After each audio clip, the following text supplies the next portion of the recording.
各位觀眾大家好，歡迎收睇《時代雜誌》。夏天嚟到，好多人都中意參與水上活動。爬獨木舟係好受加拿大人喜歡嘅夏日活動。今集我哋介紹一個好去處，既可以係爬獨木舟嘅景點，更值得一遊嘅係該處有一個全新剛興建落成並開放俾公眾遊覽嘅加拿大獨木舟博物館。了解獨木舟嘅各種資料，可學習到有關加拿大嘅原始地理、原住民歷史、原住民居住嘅地貌及風土人情。獨木舟亦都經常出現喺各種藝術作品中，可以話係承載住一個個古老嘅故事，慢慢流傳至今。獨木舟嘅歷史可追溯至數千年前，由當時居住喺北美嘅原住民發明同建造。英文名 canoe 喺土著語言中係 canoe， 意思係挖空。顧名思義，由粗壯大樹幹挖空加工而成，行駛於內陸水道，甚至係海洋島嶼之間。於水上行駛時又快又安全，可捕獵嘅漁獲又多。想知道更加多同獨木舟有關嘅故事同埋歷史，睇下蘇瑞珍帶大家去安省 Peterborough 市嘅介紹。天氣宜人嘅時候，喺湖泊爬獨木舟係一件賞心樂事。獨木舟亦同加拿大歷史及文化息息相關。喺安省 Peterborough 市就有一間加拿大獨木舟博物館 Canadian Canoe Museum， 以 canoe 以及 kayak 獨木舟作為主角，向遊人介紹獨木舟同加拿大歷史嘅關係。呢間博物館原名叫做 Canara Museum， 同樣位於 Peterborough 市，已經建館超過25年。為咗擺設更多獨木舟以及更好咁收藏展品，佢哋喺2010年開始計劃興建新嘅博物館，並於今年5月開幕，讓公眾參觀。Caroline 係加拿大獨木舟博物館嘅執行總監，佢希望公眾可以近距離欣賞外形設計各異嘅獨木舟。單係呢個展廳有近60隻獨木舟展品。有啲屬於原住民社區，有啲係比賽用途嘅獨木舟，各有特點，但都一樣美輪美奐，觀賞性十分高。Impact that it will have is on seeing the country and the histories within the country of Canada through multiple lenses, but using the canoe to do that, Indigenous and non-Indigenous, and how there needs to be better understanding and better communication. And I think the Canoe Museum can play that really significant role. Jeremy 係博物館嘅館長，佢話館內藏品背後各有故事，佢哋喺接收展品前會同獨木舟嘅擁有者了解嗰隻艇嘅故事，覺得故事有趣或者特別先會接收。This is a canoe that was paddled from Winnipeg down to Brazil, to Belém, Brazil. It was a 20,000-kilometer canoe trip. The father and two sons started it. One of the sons had to leave the expedition. So the father and one of the sons completed the journey. This is Oriana, is the canoe's name. And everywhere it went along its route, they were given or they acquired stickers from places they stopped on the journey. It was an incredible journey that they made. And just a few nights ago, the son who completed this journey, the father's now passed away, but the son was here and he was talking about his experiences of really one of the longest canoe trips ever on record. 古時，獨木舟喺世界各地係一種常見嘅交通工具，讓人穿梭水域之間，到達唔同嘅城鎮或者地區，增加各地之間嘅貿易往來或者係人口流動，有助加拿大以及其他地方發展經濟。We hear more and more about canoes being found in places around the world, usually found in the water or in the mud, that go back 2, 3, 5, 10,000 years.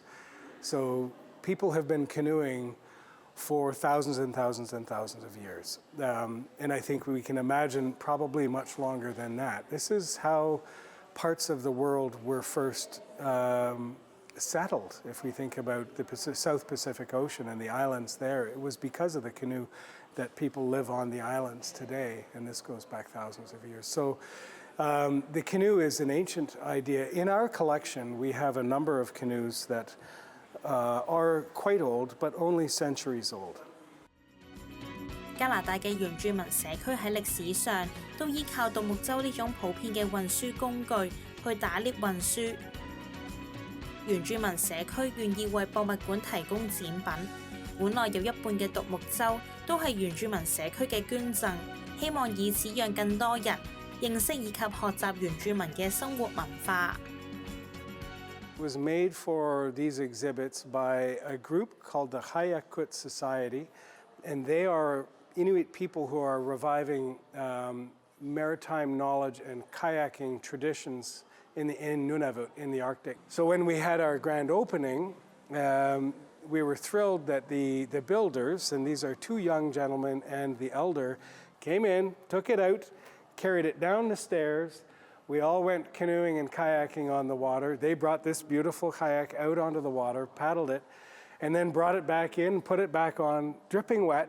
This is a shared space, and this is their kayak, and it's here for them to enjoy and to share with others, but also to use. And so it's important, I think, for visitors to understand and appreciate these traditions have changed to some degree because, we don't travel by canoe, many travel by plane to get from Baffin Island to Peterborough. But the kayak is so important now in modern context for important reasons, and that's the stories that are being told here. 館長提到，獨木舟嘅製作過程同埋構造多年嚟改變不大。過去一般以木材作原材料，部分原住民會用木材作船嘅框架，再喺框架外鋪上動物皮毛，成為一隻獨木舟。但依家就用多咗塑膠作材料。獨木舟嘅外形同大小會根據使用者嘅需要而有分別，但設計上嘅分別並唔係太大。